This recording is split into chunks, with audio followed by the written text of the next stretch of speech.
Hello, we're in Malta and we're doing a very significant console table.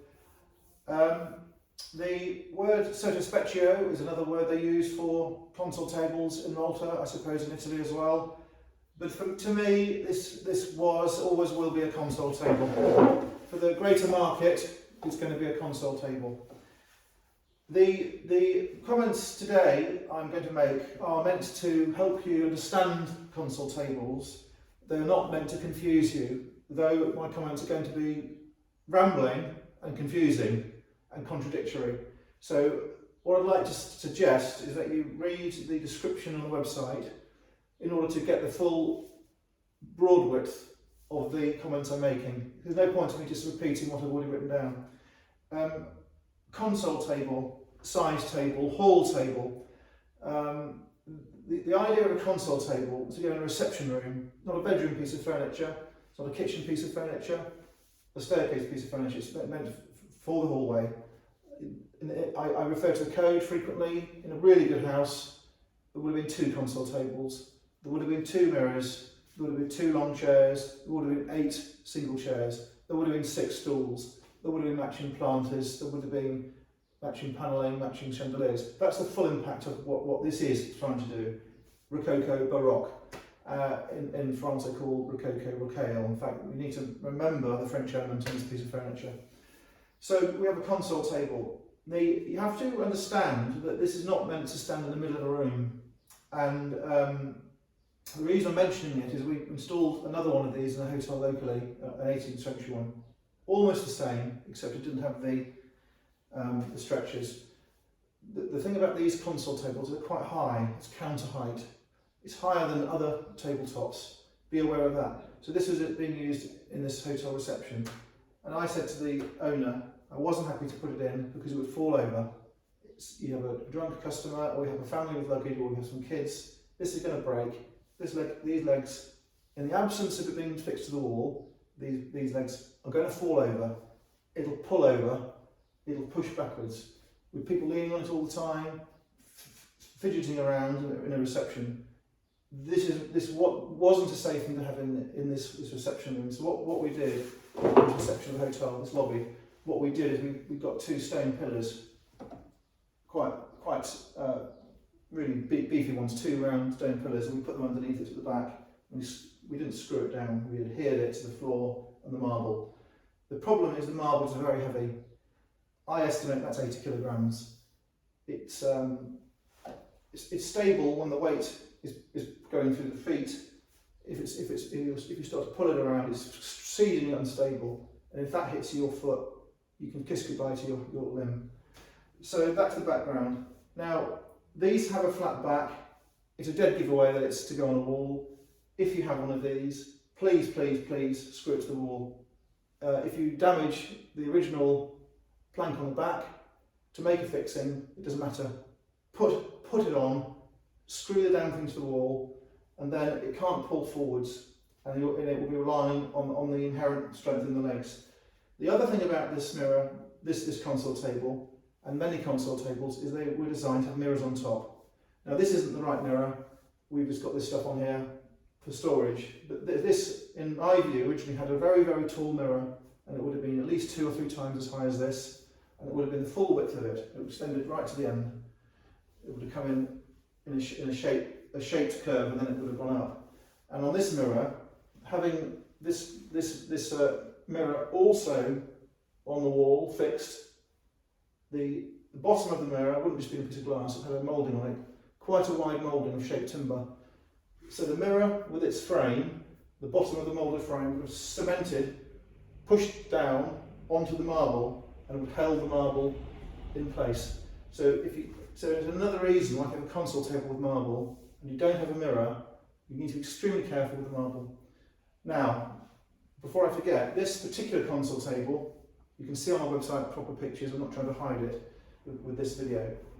The back strip is in pieces. My feeling is when it did have a mirror, on this occasion the mirror went straight to the woodwork and the marble slid across the top, not all the way to the wall, to the front of the mirror. You can see that I've written about it. So we talked about mirrors, we talked about console tables. When you talk about mirrors like this, you have to think of overmantles, where a mirror was made to go on a chimney piece. You have to talk about pier glasses. Now, they're not pier as in looking, P-E-E-R. They're pier glasses as in P-I-E-R. A pier glass in a large room, they would have put it between the windows on the brick-built pier. So in a room with, say, 3 windows, or so on, you'd have 2 of these with mirrors in the gaps, the pillars between the windows. So you have architectural uses for console tables and reception rooms. You have mirror uses. You have symmetry uses. You have hallway uses. Nowadays, people will use a console table in a hallway or a pair of console tables. You will not find there are many big ones like this in pairs. If you can find a pair of them like this, you're going to treble the value. If this one had a good marble with no damage, I would add a third to the value. When it comes to marble on antique commodes and console tables, the thinner the marble, the better, price-wise. When people get marble replaced, you see they're very chunky and unpleasant, with very poor mouldings.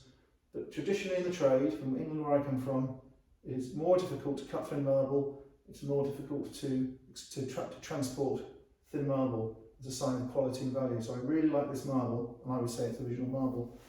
So we talked about marble, mirrors, the uses. The item really is a French-looking item, and when you look in the Maltese book of Maltese furniture by Joseph Garlianaudi, my father actually knew him, and he would buy antiques from him occasionally, and in the 70s and 80s my father would write to him from England and say, I'm coming to Malta on July the 15th, have you got anything I want to buy? And this gentleman would write back and say, yes, Michael, we've got some boxes and we've got some interesting keys and we've got some pictures of that frames and that sort of thing. And that's how the trade was conducted. And my father would go and see him, and he'd be showing antiques in the sweltering heat, and he'd buy some, and he'd have a cup of tea and say hello and say goodbye, and that went on for many years. But this gentleman wrote this book, and this is considered the definitive guide of Maltese furniture. Now, where I'm leading to is you have to be aware that Maltese furniture isn't necessarily 100% indigenous or vernacular furniture arising from solely the island. You have this influx of flavours and designs which have come in from other places. Now here's a good example of this. You have the French, evidently French table. Yes, they have them like this in England. They have them like this in Austria. Of course they did in Spain. This is the pedigree is French, and it is, and this thing is in Malta. So if you look in this book, you'll see a lot of information. Now the troubling thing is you have dates in here from the 18th century to the late 19th century, and to the layman there is no visible reason why they are different ages. And what you have to consider is, I suggest you consider it like a printed book, a first edition book, a second edition book, a third edition book. If you think of it in those terms, you can start to understand why these things in this book have different dates. And in England, if an item of furniture was made in the era when the design was a new design, it would be called a period piece of furniture. So not quite a nuanced statement. This design is 1710, 1720, 1730, 1740. They're in books, this type of designs in books. My description alludes to these designs. If this was made in the same time, this would be a period piece of furniture. I don't think this is a period piece of furniture. This is made after the designs, to the same style of the original designs. So there will be some of these made in the period, which would be period, and there are these which are made after the period in the same style. If this was period, I would expect to see slightly less rounded gilding. I don't think I would see a globular foot. I would see more of a crispness. I would see not quite such a smooth form of carving, form of gesso. It's very hard to explain, and you only really get to understand this once you trawl through books, and you have to go on the internet, and you have to look at them. You have to look at the dealers, what they're selling them for, the auction houses. You have to look at the descriptions, and you have to dismiss 50% of the descriptions. And 50% of the descriptions are bogus, or incorrect or incorrectly dated. That is just a matter of fact. It's not because people are misleading you. They don't understand it. I understand it to a degree. Some people understand it better than me. Most people understand it worse than me. So you have references, you have descriptions, you have the feel of the item, the look of the item, the size of the item. You have the books, you have the websites, you have the markets, the shops, the dealers. You have to understand the difference between real gold and gold paint. You have to understand the difference between real marble or slate or reconstituted marble. You have to understand the difference between plywoods and pine and so on. So there's a lot to learn.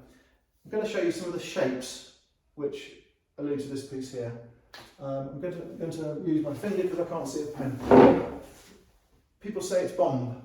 It is bombed to a degree because it's curved that way, and it is curved to a degree here, but I wouldn't call this bombed. This is serpentine fronted. It is bow fronted there, but with this kick out, this is serpentine fronted. It is splayed, curved corners. This is called hipping. These are hipped legs. This is a spiky leg. This is undiluted Rococo, Rocaille. You see it on some of them, not all of them. Very distinctive. Quite a strange thing. They're obviously flower leaves. You have the birds. You have this scalloped centerpiece on the stretchers. You have these stretchers. Sometimes you see stretchers removed. You see the holes on the back of the legs. Obviously, that's going to make it stronger. You have this cartouche. The cartouche alludes to scrolls, to paper, to notice. It is almost a shield. It has this Sgraffito. That's not a very French thing. This is a Maltese thing. So in my writings about this item, I'm trying to cover myself because I don't want to mislead anyone. But I think you have something which could have come from France or could have been made in France to look like made in Malta to look like a French console table. In this book, Mr. Bellied is suggesting these are made in Malta, and there certainly is the competence in Malta to make them. They have the church stuff, the altars, the candlesticks, the pelmets, a huge amount of gilding, and they could have made this in Malta from scratch. But it could very easily have come from France on a boat. The marble has been imported. This is probably Italian. They were importing stuff. So, was it made in Malta or not? I don't know. I really don't know. It is possible that it came from France when it was made and it was later regilded and they just changed the cartouche and put the Sgraffito on. So that is the limit of my understanding of it, the limit of my knowledge. You don't need to necessarily know where it's from. You know the style, it's in Malta, it's going to be used in Malta. This is not of a sufficient quality to have a signature on by a very, very famous French manufacturer where it would be worth tens and tens of thousands, hundreds of thousands. It is I would say 19th century, non-period, very, very, very possibly end of the 18th century, very, very possibly because of such a good marble. But I think, as I put on the website, I think it's going to be 1840, a second edition, if you'd like to use that expression. So, any other comments? Well, very nicely carved. Gesso is put on beautifully. There is actually some Sgraffito on the side, which I haven't noticed in the panels. It gives it more definition. A couple of tiny chips on the gesso, a couple of cracks. They're not structural cracks, but they could be left or they could be touched up. As I say, very high. This is a very long piece of marble, very long table. You need quite a big room to get the benefit of it. So I hope I've given you some interesting comments to help you choose. And when you're choosing, you have to consider the prices that these things cost. They were making mini versions of this in the 50s and 60s and also in Italy, and you will see many of them, but they're very crude. I think they're visually appealing, but they're crude. The marbles are often fairly gaudy. The shape is not necessarily a graceful shape, it's a constricted shape. It might not have such good legs. It might just have two front legs. There might be an associated mirror with it. So you see, you can see things like this, which are inexpensive, but they will be 1950s, they'll be 1890s, they'll be different. In continental Europe, you have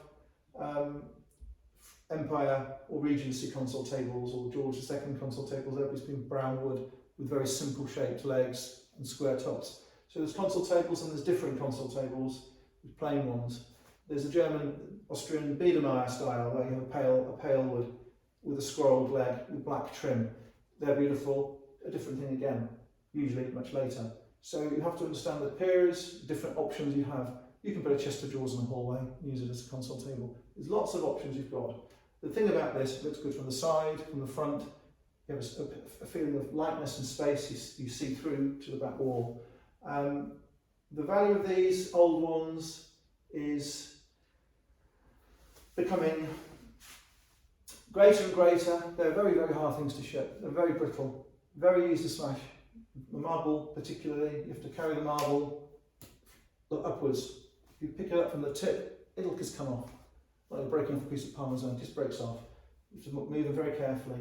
This will chip, this will get water damage, this will crush, it'll break if you use someone careless.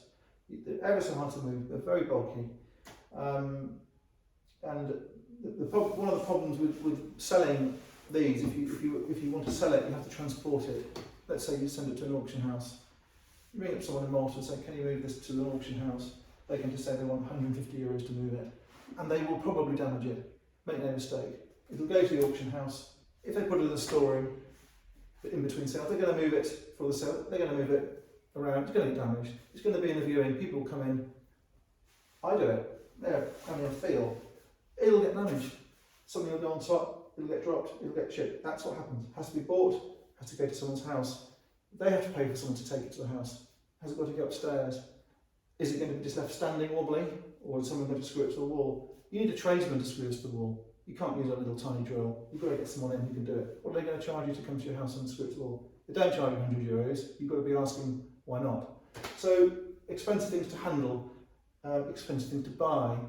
If you sell it to a dealer is going to want to make a profit. A dealer might not want it in the shop, it's too big, it hogs the space.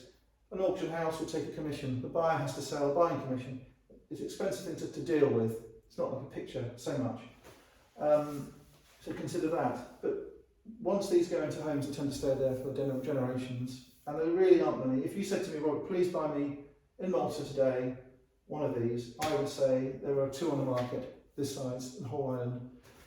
What tends to happen is the word gets out, you need one, and private vendors sell them, and dealers will locate them, and they will make them available. But on the open market in Malta now, there's 1 or 2 of these things. In London, there are 6. In France, there are 30. In Italy, there are 20. In America, there are 30. That's the sort of thing we're looking at. All different, they all have different stories, they all have different origins and journeys. Have they been gilded? Have they been gold painted? Is the top the same top? So try and understand it. You have to be very forgiving about the market and the nature of these things. Not like going to Harrods and saying, can I have an 18th century console table? How much is it? It's not that sort of thing. It really isn't that sort of thing. There's a great deal of fun in buying antiques, in the chase if you like, and there's a huge amount of satisfaction from buying these things. When you buy it, it's an investment. So I hope I've been interesting. I hope I haven't gone on too long. Thanks very much for looking in.